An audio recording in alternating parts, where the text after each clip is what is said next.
May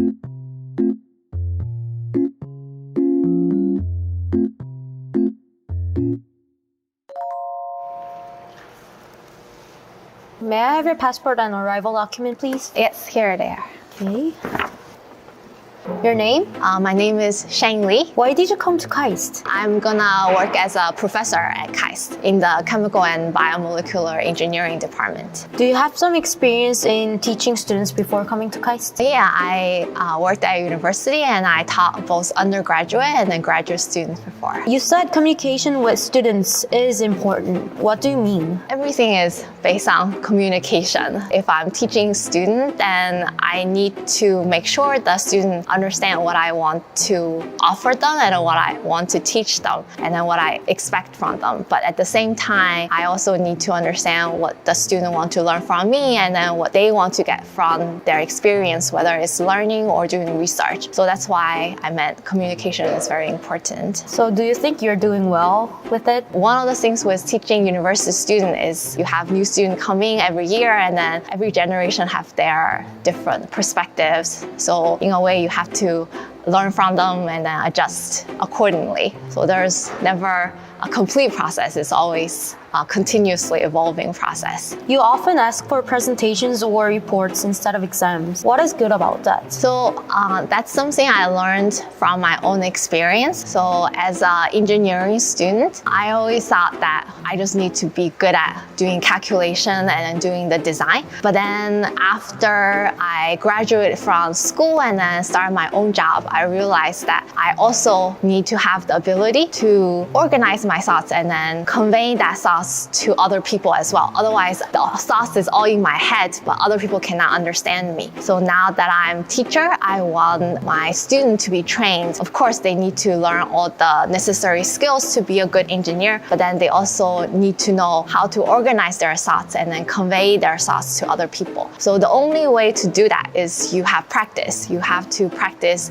writing your ideas. You have to have practice presenting your ideas through oral presentation. That's why it's very important to me for my classes. They have experience writing reports and then doing oral presentations. Are there any disadvantages to not having an exam? Every school semester is limited. You only have 16 weeks. If it's an introductory level class where you are trying to learn a lot of basic knowledges, I do think exam might be more effective because you're just trying to check if you get the basic ideas. But if you go on to junior or senior level classes or even graduate students, sometimes exam become not as important. More important to understand the concept of something and then also extend it to other things and then organize your own thoughts and then prepare your new ideas. So in those cases, I don't think you lose anything by having less exam and replace them with presentations, for example. How's undergraduates and graduate students differ in terms of teaching? They are very different. Undergraduate education, to me, you're supposed to cover many different things. So you are still learning many different concepts. You're not going into depths a lot. Once you become a graduate student, you have a particular field you want to go more in depth. So the teaching becomes about depth. So we can focus on one very specific subject and then we go very deep in terms of quantitative understanding, qualitative understanding, everything. Education style for the two are very different. You said professors and grad students are more personal than boss and employee, but more professional than mentor and mentee. How about mom and child relationship? Mother and child relationship? Yeah, between professors and grad students. That's very, very different. I actually tell my graduate students, please do not think of them as their parents because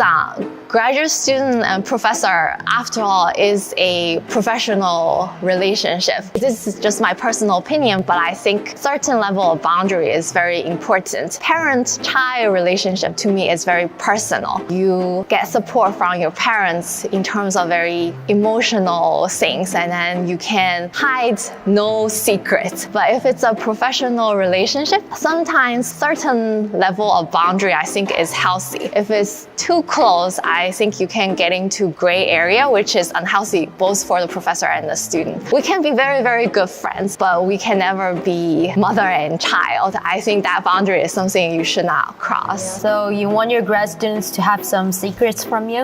Definitely. I have secrets from them and I do not need to know all the secrets. So if they're comfortable sharing something with me, I'm welcome. I'm all ears. You said you enjoy the fruits of research together with students. What fruit do you like? I like apple.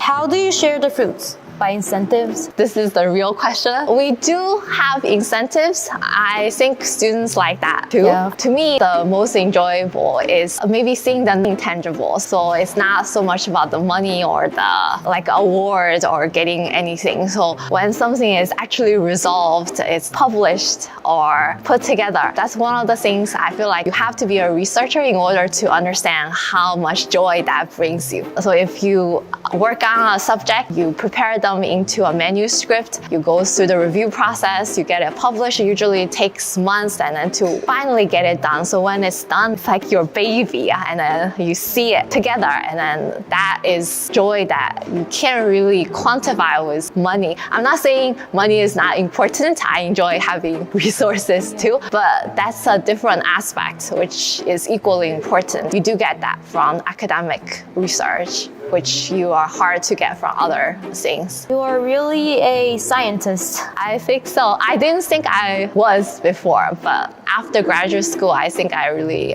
enjoy doing this. Please put your thumb over there. I don't see any records. Do you really have no mistakes before?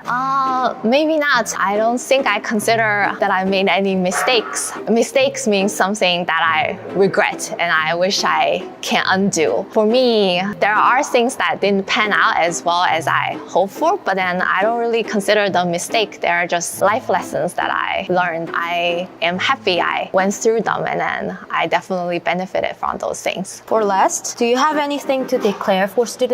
I declare that I will continue to foster interest in chemical and biomolecular engineering in both undergraduate and then graduate students. They don't need to become professor like me, but then I do hope if they choose to study in that major or pursue that route, I hope that they can learn from the things I teach, learn from the researches I do, and from that experience, find out what they want to do in their life with passion and with interest. Okay, you can go.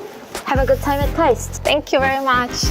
I'll say actually I like strawberries. The real fruits. The real fruits. Yeah, like strawberries, bananas, That's apples. supposed to be a joke? Yeah, Okay. that was actually a joke. All right, I believe you. Yeah.